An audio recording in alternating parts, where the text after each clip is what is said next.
कटक जिलार अड़सपुर ठारे साधु विष्णुचरण और देवदेई स्मृति संसद आनुकूल्य देवस्नाता उत्सव 2024 अनुष्ठित हो जाइए।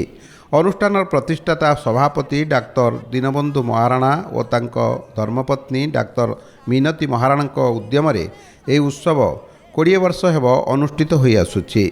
यह उत्सव में बहु कवि कलाकार विशिष्ट व्यक्तित्वों योगदान उत्सवर कलेवर को मनोज्ञ करी गढ़ी तोलिथिला। प्रतिवर्ष परि ए वर्ष मध्य उत्सवर मुख्य आकर्षण थिला देवस्नाता पत्रिकार उन्मोचन।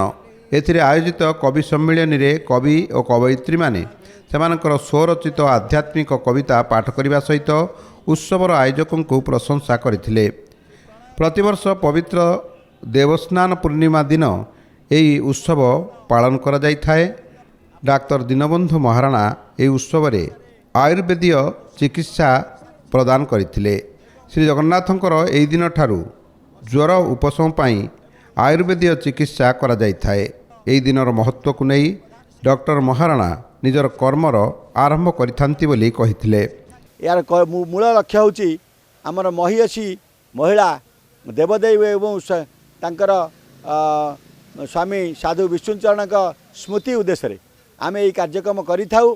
यही अवसर रे आमर एक राज्यस्तरीय स्मरणिका देवस्नाता उन्मोचन होता है एवं जनसाधारण को मागणा आयुर्वेद चिकित्सा करा जाय थाए। स्वास्थ्य परीक्षा करा जाए, मागणा आयुर्वेद औषध बंटन करा जीव सहित परिवेश सुरक्षा एवं स्वास्थ्य रक्षा संपर्क में आम सचेतन करिथाउ।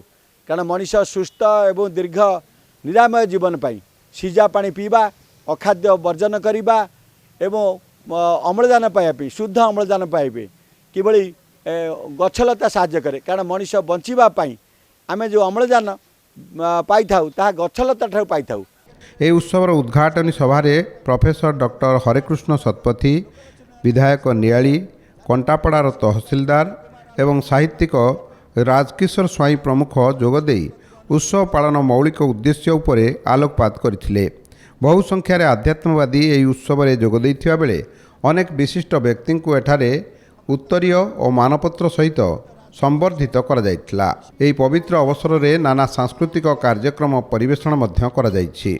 यही आयुर्वेद चिकित्सा को केमिति जन जीवन रे बहुत माने समस्त प्रयोग करा जीवो एवं समस्ते केमिति आयुर्वेदिक चिकित्सार सुविधा उपलब्ध करिपारिबे एवं समस्ते केमिति रोग एवं तार निराकरण पई सचेतन हेबे तार वार्ता बांटिबा पई आमर ए जो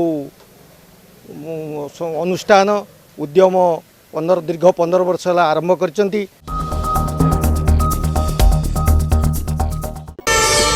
प्रार्थना आम आनंदर उत्सव।